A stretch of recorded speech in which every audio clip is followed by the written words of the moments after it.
Throughout history, the greatest battles were not fought with swords or bullets, but with ideas, with symbols, with belief. For as long as humans have formed societies, those in power had sought ways, subtle or direct, to guide, to influence, and sometimes manipulate the masses. This is the story of how population control has evolved through time. A story of patterns that repeat century after century. Welcome to Unwanted Archives channel.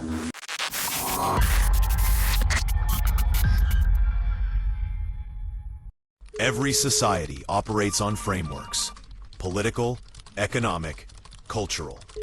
Most people interact with the visible surface: laws, elections, prices, policies. But beneath that lies an invisible architecture. Networks of advisors, multinational corporations, intelligence agencies, data brokers, lobbying groups, and social platforms with global reach.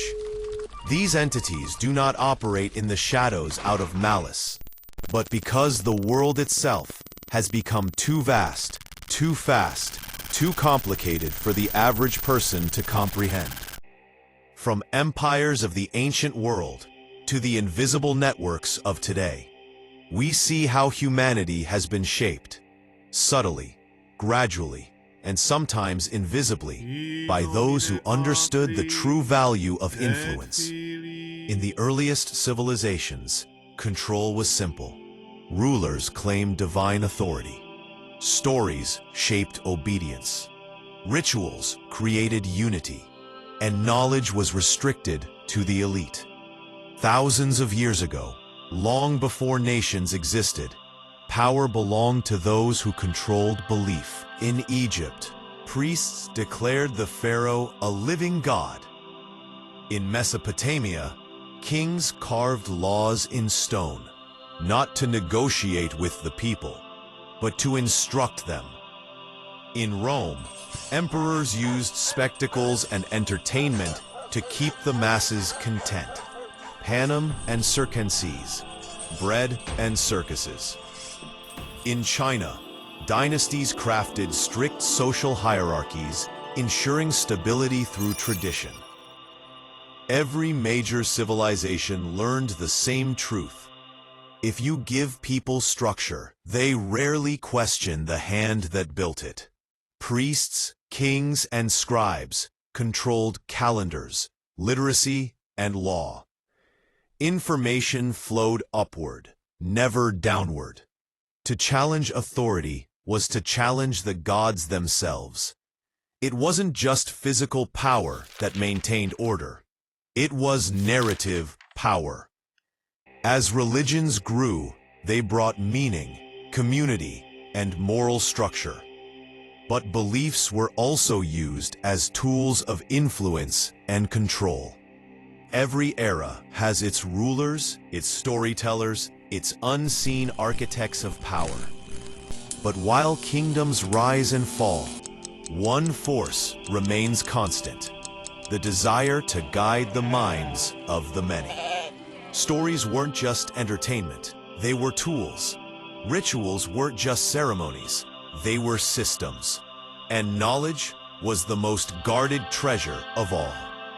For the first time, humans learned that you don't need chains to control a population. In fact, you only need a story powerful enough to make people obey.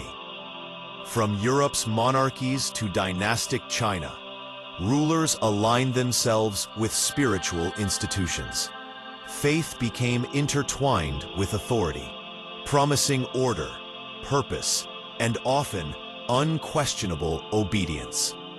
As civilizations grew, belief evolved into something even stronger: institutions. Religion became a source of unity and comfort, but also a tool for rulers to maintain order and to control others, mostly with some type of fear. And fear is one of the oldest tools of control. Not because people are weak, but because fear is primal. When humans are afraid, They look for leaders, they look for answers, they look for certainty. Leaders always identified themselves with spiritual authority. If the people trusted the divine, they trusted the throne. Fear of punishment, hope for salvation, loyalty to tradition, these were the earliest forms of psychological control. But control did not always come from cruelty. Sometimes it came from a simple promise. Promise of eternal life. Promise of salvation. Promise of belonging.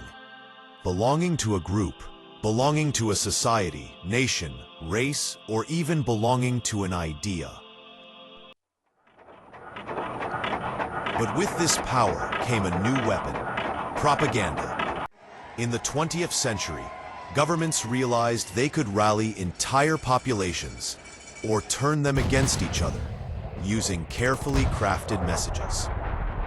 World wars were fought not only on the battlefield, but in the minds of civilians. Posters, speeches, and radio broadcasts shaped patriotism, fear, and identity. And the lessons learned in those decades never disappeared.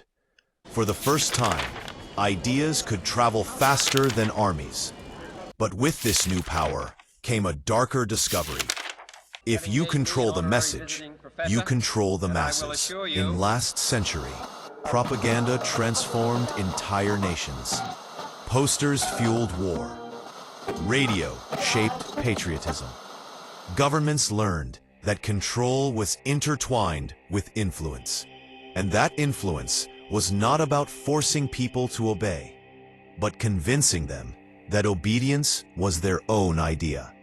As Dostoevsky said, the best way to keep a prisoner from escaping is to make sure he never knows he's in prison. The rise of mass media began when televisions entered every home, and influence became more targeted. News networks curated information. Entertainment reinforced cultural norms. Advertising shaped needs we never knew we had. And a new type of storytelling emerged. News anchors became the nation's trusted voices. Commercials created desires no one had before. Sitcoms showed families what normal should look like. It wasn't mind control. It was cultural shaping, not orders, just suggestions. Influence became easier because it became familiar. The real power was not in telling people what to think, but in showing them what to think about.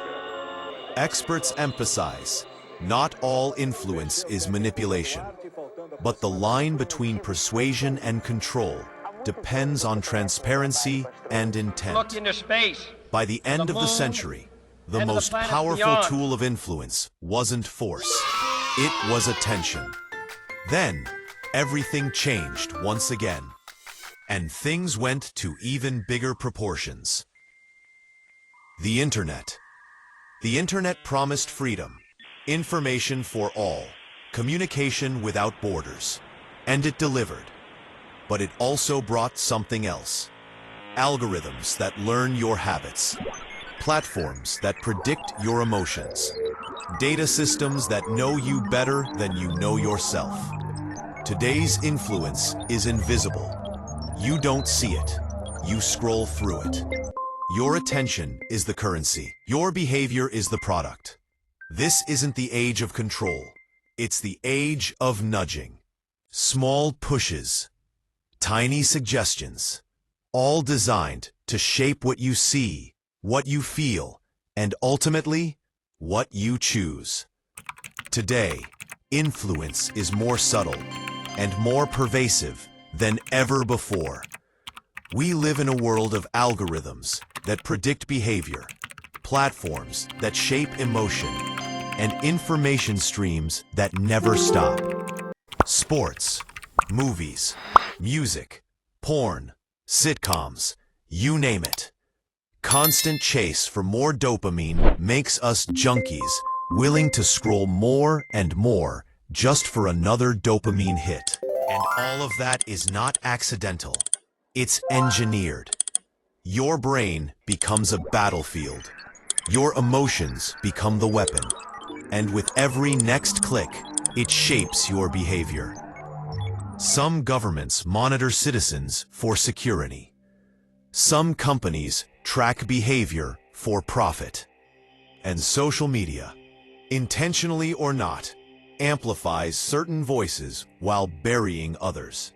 Scholars describe this era not as one of control, but of nudging, small pushes that guide decisions without being noticed. Population control doesn't always require force.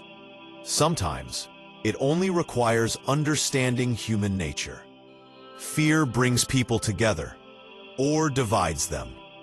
Hope motivates action, or pacifies resistance. Repetition turns lies into truth. Silence undermines ideas without ever having to confront them. Throughout history, leaders, institutions, and even corporations learned the same lesson.